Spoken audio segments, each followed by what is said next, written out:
नमस्ते दोस्तों, आज हम आपके लिए लाए हैं एक ऐसी कहानी जो रूह कंपा देने वाली है। एक ऐसी दास्तान जो हमें ये सोचने पर मजबूर कर देगी कि क्या सच में आत्माएं बच्चों की मासूमियत का सहारा लेकर हमें डरा सकती हैं। ये कहानी एक ऐसे घर की है जहां आधी रात को बच्चों की हंसी सुनाई देती थी, लेकिन उस घर में कोई बच्चा नहीं रहता था। हमारी आज की कहानी का शीर्षक है हंसते बच्चे की आवाज। तो तैयार हो जाइए एक ऐसी खौफनाक यात्रा के लिए जहां मासूमियत एक डर का लिबास ओढ़ लेती है। मालेगांव शहर के बाहरी इलाके में एक पुराना और बड़ा घर था। वो घर पिछले कई सालों से बंद पड़ा था। लोग कहते थे कि उस घर में कोई भूत रहता है, लेकिन कोई नहीं जानता था कि वो कौन सा भूत है। इस घर के बारे में एक बहुत ही अजीब और डरावनी बात मशहूर थी। गांव के लोग कहते थे कि हर आधी रात को उस घर से बच्चों के हंसने की आवाज आती थी। ये हंसी बहुत ही प्यारी और मासूम होती थी, लेकिन उतनी ही डरावनी भी। लोग डरते थे कि अगर कोई उस हंसी को सुन ले तो उसे कुछ न कुछ पूरा होता था। गांव वाले उस घर के पास से रात में गुजरने से डरते थे। वे हमेशा उस घर से दूरी बनाकर रखते थे।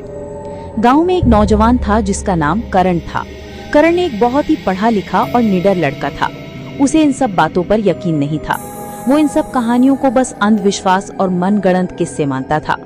एक दिन करण ने अपने दोस्तों से शर्त लगाई कि वो उस घर में जाएगा और उस रहस्य का पता लगाएगा।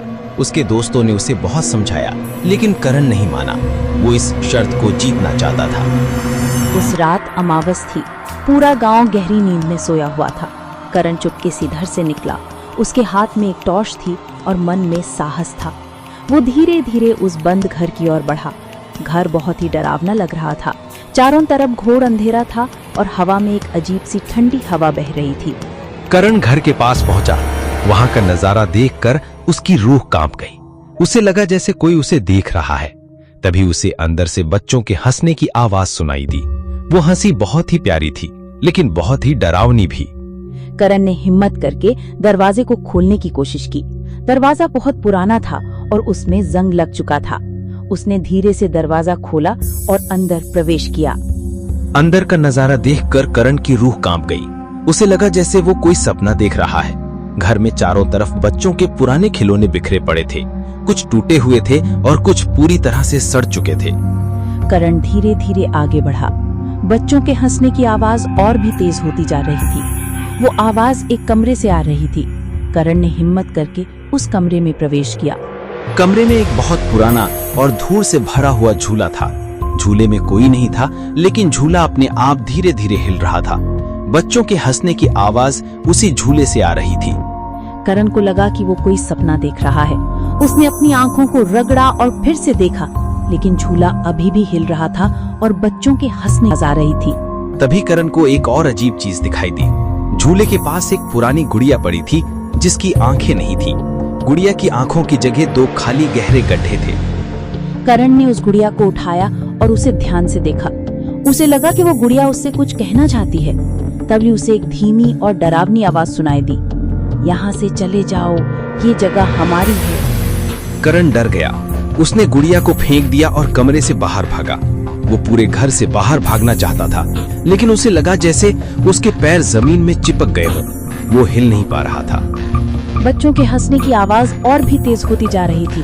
उसे लगा कि वे सब उसे घेर रहे हैं। करण ने अपनी रूह को बचाने की कोशिश की, लेकिन वो कामयाब नहीं हो पाया।